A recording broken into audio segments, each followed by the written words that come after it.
something that will shimmer in the sunlight, reflecting off his temple's lintels and portals, its stairs and towers, and sculpted facades.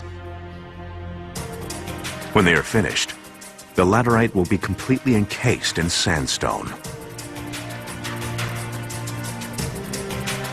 Simon Warwick sees an Indian influence in this approach. Following from India, where they would find these giant rocks and carve them into temples, not having this situation in Cambodia, it's possible that they seem to create their own monolith by building it first out of rough blocks and then carving it later. So in a way, you're not looking at a dynamic building like a cathedral, but a gigantic sculpture. To find the tons of sandstone needed to complete Angkor Wat, Suryavarman's engineers will travel far to the north to a holy landscape where the Khmer Empire began, the Kulin Hills. Kulin's great cliffs are the source of the rivers, among them the Siam Reap that fertilize the expansive Angkor Plain. They are home to the earliest Khmer temples. To honor this sacred place, Khmer artists have carved phallic symbols known as linga in the riverbanks. These icons bless the water, imbuing it with power and strength as it makes its way to Suryavarman's kingdom far below. The journey is at least 30 kilometers.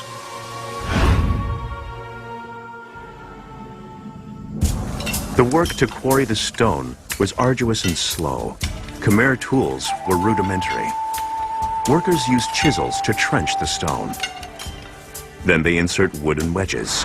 When soaked with water, the wooden wedges expand and split the stone away from the block face.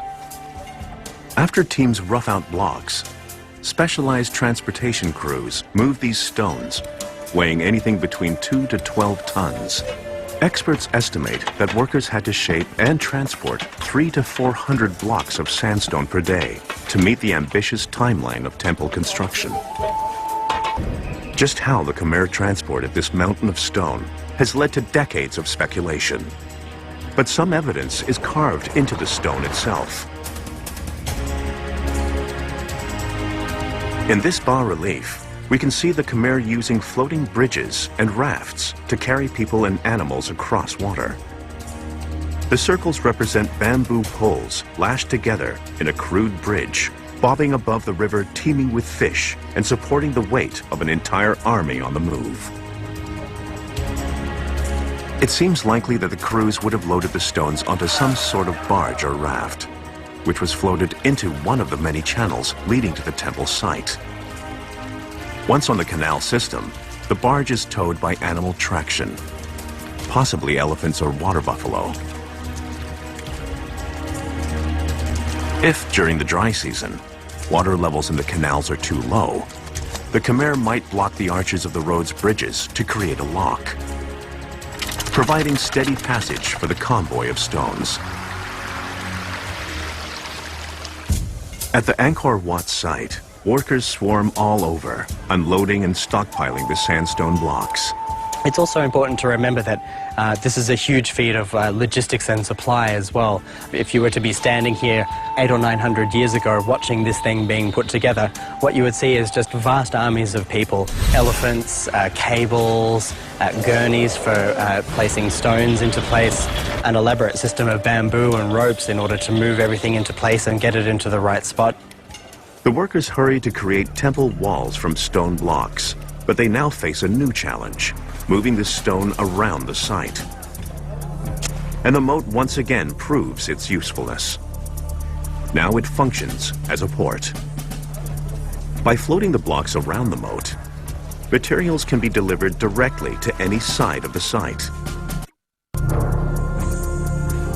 One of the most commonly asked questions at Angkor is, what are these holes for in the stone? And the answer is, they're probably designed so that you could put in a large stake of wood and then moisten it with water so that the wood would then swell up. And then it's easier on each side of the stone to attach ropes. The pegs provide handles for workers to manipulate the stones by hand and ropes. Some experts suggest that workers made extensive use of scaffolding and a primitive block and tackle system, which would have allowed them to lift stones into position. Elephants were also used on the job site to move stones around and provide the brute force to lift the great blocks into position. The combination of great height and enormous stones must have made for a very dangerous workplace. We don't know how many people died, how many people fell off. We don't know the mortality rate. What we do know, though, is that they were building heaven. They were building heaven on earth, and they had all the motivation needed to do that. Surya Varman's objective to build heaven on earth meant that every detail of the construction had to be perfect. The precision with which these enormous blocks of stone are assembled is truly awe-inspiring. The precision is actually perfect, especially in Angkor Wat. By that I mean that the contact between the lower block and the upper block and the block beside it is what we call a razor joint. It's in perfect contact for the entire surface area of the block. Experts today believe that the Khmer builders achieved such a close fit between these huge blocks using a technique known as abrasion. Sandstone has a naturally rough surface, and when one stone is rubbed against another, possibly with water in between, the two surfaces will grind each other smooth. Amazingly, these stones are kept in place by nothing more than stone-on-stone friction seamlessly, securely, and without any mortar or cement. To the Khmer, this was particularly important because mortar would have only interfered with the perfect contact joint required for carving. If it's a perfect joint, it acts like a monolith, like a single piece of stone, and you can carve across that joint. And nowhere are these perfect joints more evident than in the enormous bas-reliefs. Here, for the first time, we see a king of Angkor. His name is Surya Varman II, the Sun King, and he reigned over a huge empire with great power and great charisma. Experts estimate that the carving occupied nearly 1/2 of the 35 years that Angkor Wat took to build.